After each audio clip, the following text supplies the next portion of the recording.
We do have a purpose. We may not be perfect people. We may not have perfect situations, but we are still significant nonetheless. And we have been blessed with a rich body of emotions. We have emotions. We're not like roses or plants or bushes that have life without feeling. We have feelings. And when we use them properly, they are very effective in motivating you toward your destiny. I want you to be clear and understanding that purpose and passion are interconnected. Unfortunately, we live in a crazy world that we're busy all the time. Everything's fast. And we are losing touch with who we are, our inner sense of passion. But it is your passion that empowers you to be able to do that thing you were created to do. We have passion through which we thrust into the throes of life to accomplish the things that we were created to do so that we can function at a higher dimension with authority and with conviction. You need passion to withstand all the obstacles that go along with your purpose. Just because you're living on purpose doesn't mean you're going to have problems. You're going to need thrust to be able to get up off the ground and to step into the field of your dreams. Even if you have not landed on the thing, at least get in the territory of the thing you are dreaming to do and that you hope to accomplish to do. And through that passion, you're able to ignite things you have never ignited before. I hear you, I hear you, I hear you. You're saying, I don't feel a thing. All of us go through times that we don't feel anything at all. But in order to ignite passion again, you have to be exposed. Get out of the boat, Peter. Walk on the water. Go do something you've never done before. Get involved. Get connected. Because when you are exposed, you see that there are more options than your contemporary situation at any age. That's the good news about it.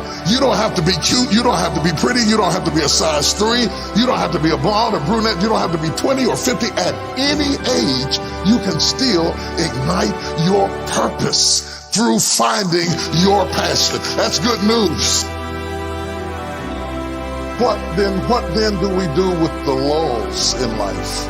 The dark shadows of life. We all have them. The secret pains and burdens that we have in life. Are they in fact distractions from our purpose? Absolutely not. I have never seen anybody who did extraordinary feats that didn't have extraordinary issues. It is the passion that gives you the power you need, but it is the pain from which you have the conviction about it. If you had not been through some pains, you would not have the burning to do what you do. I believe that children are like arrows. They need to be directed. You aim them at the thing you want them to hit, but you don't push an arrow. You pull it away from it. And it is the digression that causes the progression. If your life has been tough and it's been hard and you had to pull yourself up by your bootstraps and your childhood wasn't so good, guess what? That was just the arrow being pulled back so that when you are released, you can thrust after the thing you're after. So you don't have to grieve over what you didn't get and what didn't happen and how you were treated and who didn't raise you and who didn't love you. You don't have to grieve about it at all. Once you understand, the greater the digression, the stronger the progression. If Nelson Mandela had not been incarcerated, had not been mistreated, had not been ostracized, he would not have the passion to do what he does. If Oprah Winfrey had not gone through the things that she had gone through, she would not be so committed to making sure that everybody finds their purpose and finds their dream and everybody gets healed and everybody's okay. I'm telling you, what you think is working against you is actually working for you. My challenge in our generation is that gradually through entertainment, through television, through media, through every way possible, we are living in a generation of the dumbing down of ideas. Because we have traded effectiveness for busyness. Statistics say we are busier than any other generation we have seen in the last 300 to 400 years. We are so busy. We are busier than a one-arm wallpaper hanger. We're just busy. We are just as busy as we can be, and we think because we're busy, we're effective. But I want you to challenge your schedule for a minute and ask yourself, are you really being effective?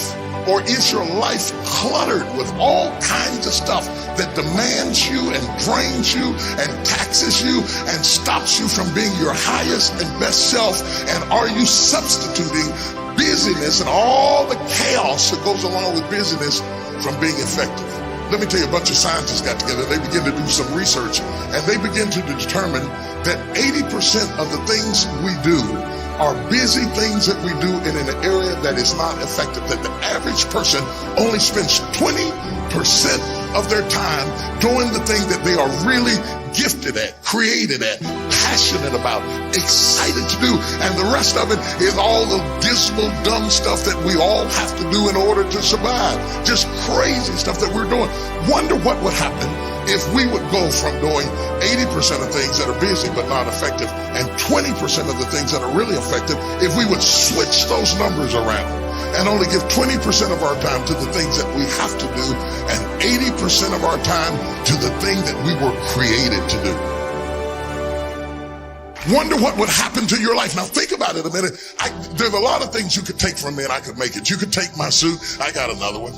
You could take my car, I could get another one. You could take my house, I could get another house.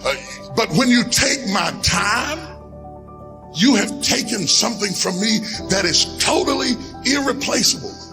We take all kind of classes from money management. We know how to manage our money. We know how to repair our houses. We're working on our hair and our bodies and all of this kind of stuff. We do everything except the most important thing is to value our time. It takes time to be creative. You were meant to be creative. You were created in the likeness and the image of a creator, and in that likeness and in that image, you have creativity. If you had time, you would be creative. But in the absence of time and with busyness and clutter and the phone, beep, beep, beep. Y'all got music playing on your phone, all kinds of stuff. And no matter what kind of song you put on it, after a while you hate to hear it, because every time you hear that sound, you know it's somebody else wanting something else from you that's taking you away from what you are gifted and created to do. This is a life class. That means that we have an opportunity to learn how to maximize our lives. Think of the things that you're doing that somebody else could be doing. And think of yourself as a precious commodity that you are going to reserve your energy for your highest and best use. The first thing we teach people that understand their significance, if you are doing anything that somebody else in your life could do, you are not reserving yourself for your highest and best use.